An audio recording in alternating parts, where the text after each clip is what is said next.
You are here with Shay's Pretty Skinny, the podcast, and we're doing everything except keeping it cute about self love, personal development, and resilience, right? So usually these things come in just an audio version, so we're taking a little bit of turn after a long break, and it's been a wonderful break, but a little bit unexpected. Okay, so ought to be coming back on April 1st because it just so happens that a lot of folk recognize today as April Fool's Day. And that day has a lot of history behind it, but I'm not going to talk about the history of the day. But I'm finding it a great opportunity to talk about how we may be fooling ourselves when it comes to our present day and historical trauma, right? The things that we're carrying with us from other places, maybe from other people, and those things that are built into our genetics. I was watching a documentary about the manosphere, and there was an individual on there that caught my attention, and it really made me pause. It was something that he said, and there was a point trying to be driven, right? But he pretty much said my childhood trauma is not something that's consciously affecting me. Like if it is, it's subconscious, right? And I think that's important to take a look at, okay? Because I get what he's trying to say, but it felt more dismissive of the subconscious, like it's not even really there. And because I cannot see it, I don't see how it's not affecting me. It's behind me, right? So let's talk about what that actually means and what it doesn't mean. Now, on the surface, that statement sounds very logical, okay? If I'm not thinking about it, right, it's not affecting me. And if I'm compartmentalizing it, it's not affecting me. If I don't put that in the forefront and have that as part of my story every day, it's not affecting me. But that's not actually how the mind or the body, okay, works. In psychology, we talk about the idea that not everything lives in our conscious awareness. And some things actually sit beneath the surface, right? And it's shaping how we respond, it's shaping how we react, it's shaping how we actually relate to people, how we carry on in relationships. So, yes, something can be affecting us without us actively thinking about it, without us letting it be in the forefront of every conversation, without us materializing it with our words, right? Now, just because it's not on our mind, just because it's not part of our conversation, just because we don't tell it as part of our story, that doesn't mean that it's not showing up in our everyday patterns, right? We might not be thinking about our childhood or that experience or that relationship that changed us in such a way and brought us to this point, but it definitely might be showing up in other ways, like how we handle conflict, how close we allow people to get to us, how we respond when we're feeling disrespected, how we define strength. Okay, so when we say it's not consciously affecting me, like it doesn't get in the way of my everyday and what I'm doing, I'm still striving, I'm still being successful, I'm still completing my goals, I haven't connected the dots yet. Okay, and when we talk about it in the context of the manosphere, either you're acting or you haven't connected the dots yet. Okay, that's my opinion. Now, here's where we want to be real. Okay, because that's what we want to do. We want to be realistic with ourselves. Self-awareness. Statements like that can turn into this quiet form of avoidance, because if we believe I'm not aware of it, so it's not affecting me, it's not coming up in my memory every day, so it's not affecting me, then we also don't have to look at it, we don't have to feel it, process it, we don't have to do anything about it. Okay, it's away. And that is something that is very convenient, but it's there.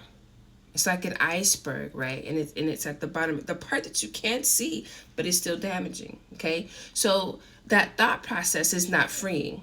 Okay, so let's balance this out a little bit.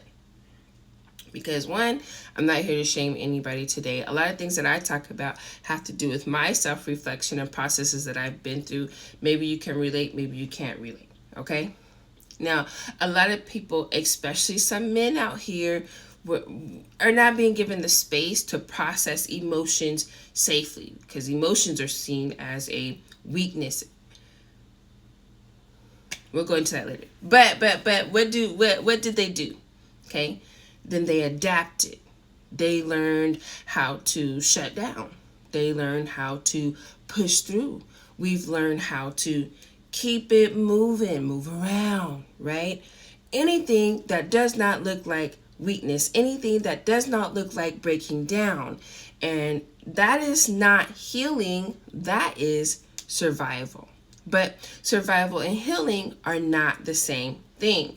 We may talk about it interchangeably. We made it through, right? But making it through, we make it through with this unprocessed trauma that has not disappeared. And we're ignoring the patterns because that's just how we are, okay? It just changes roles, right? So it might not show up as anger instead of sadness. It might show up as control, okay, instead of vulnerability. It might show up as being distant instead of having connections. And a lot of things that we might be saying end up with the I'm good, right? Instead of I'm hurting, because hurting is a weakness. So no, it may not be something conscious, but it's still active.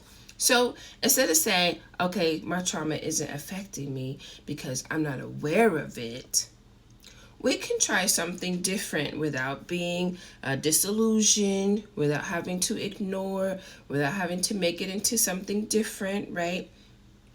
We can try a statement that says, I may not be consciously aware of how it's affected me yet, but I'm open to understanding it, right? And how it can empower my journey, how it can propel me forward those lessons that I've learned, because awareness isn't an accusation. The accusation is you're weak, right? Awareness is access. And once we have access, we have choices. Choices are options, okay? We're at the fork in the road. Where do you want to take it, right? So I want to give you something to sit with a little bit, because just because you're not thinking about it doesn't mean it's not thinking through you. It's not working through you. It's not directing your energetic pattern, right? It's not placing a hole in your aura. And healing isn't about blaming yourself for what has happened, but it doesn't have to be focused on that blame where it comes from either. It's more about taking responsibility for what you're doing with it. Okay, now that's the conversation that we're getting into. We're going to continue this conversation in the group. If this hit you somewhere real, don't rush past it. Sit with it, reflect on it, and if you're ready, then start connecting your patterns back to your roots. Where did this come from, right? Because we all know you can't attack anything unless you do it from the roots. It keeps growing up, right?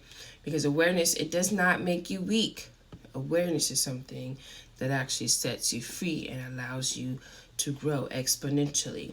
And you already know, well, what's happening over here. If you don't, and this is your first time, then we're doing everything except keeping it cute about the topics that we talk about, because growth does not require us to have apologies from other individuals, for people to feel sorry about what they did. None of those things, right? We make the choice to let the absence of those things keep us still, right? But we want to be able to grow. We want to be able to realize what's that self-actualization, right? Actualize our true self, and we want to be able to present in that way without having other individuals dictate how we're going to move, how we're going to spread our wings. All right, so you want more of this, tune into these short videos, but also jump into the group where we delve into it a little bit more. And if you're a person who follows moon cycles and things of that sort, this is the pink moon that's out between the 1st and the 2nd of April. This is spring. Well, that was March 20th, 21st, right? The beginning of spring. So this is a time for new beginnings, okay? And why not start with some spring cleaning?